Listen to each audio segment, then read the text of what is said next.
Ce samedi 11 mars est un jour particulier pour Denis Brognard puisqu'il marque le premier anniversaire d'une triste disparition.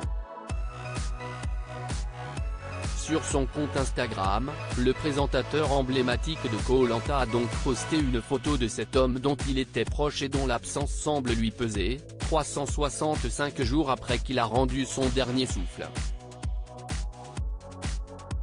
Il y a un an déjà, mon ami Laurent Vimont nous quittait.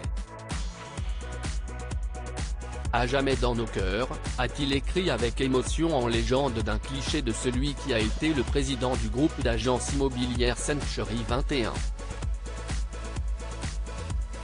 Pour rappel, l'homme d'affaires n'avait que 61 ans lorsqu'il a été emporté par une crise cardiaque après son retour de vacances à Miami.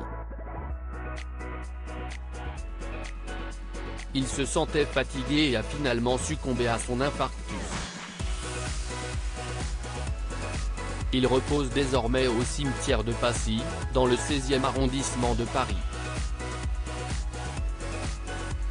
De son vivant, l'ami de Denis Brognard était à la tête de la version française de la société américaine depuis 2009.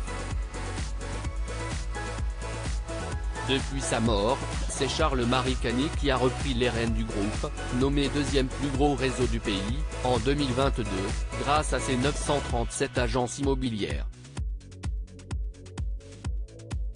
Il y a un an, le présentateur fétiche de TF1 lui rendait déjà un lent hommage, sur les réseaux sociaux.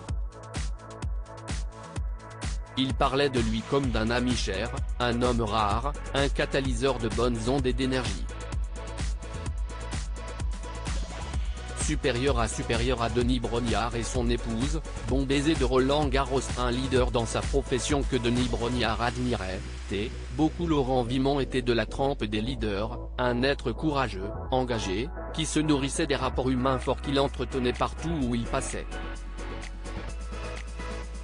Il était passionné de tout le temps, écrivait Denis Brognard, en ajoutant, notamment, le cœur serré, je l'aimais profondément, je l'admirais beaucoup et je le respectais infiniment. Le défunt homme d'affaires, père de famille, a eu une longue carrière dans le milieu puisqu'il a commencé à travailler dans le secteur dès 1984, en tant que conseiller de transaction au sein de la société Sérim Immobilier, située à Melun. En 1987, l'agence est devenue la première à porter le nom de Century 21 en France. Il avait alors été chargé de la commercialisation des franchises, avant d'être responsable de l'animation du réseau, jusqu'en 2009, année où il a été nommé président de la société. Article écrit avec la collaboration de 6 Médias Crédit Photo, Christophe Clovis.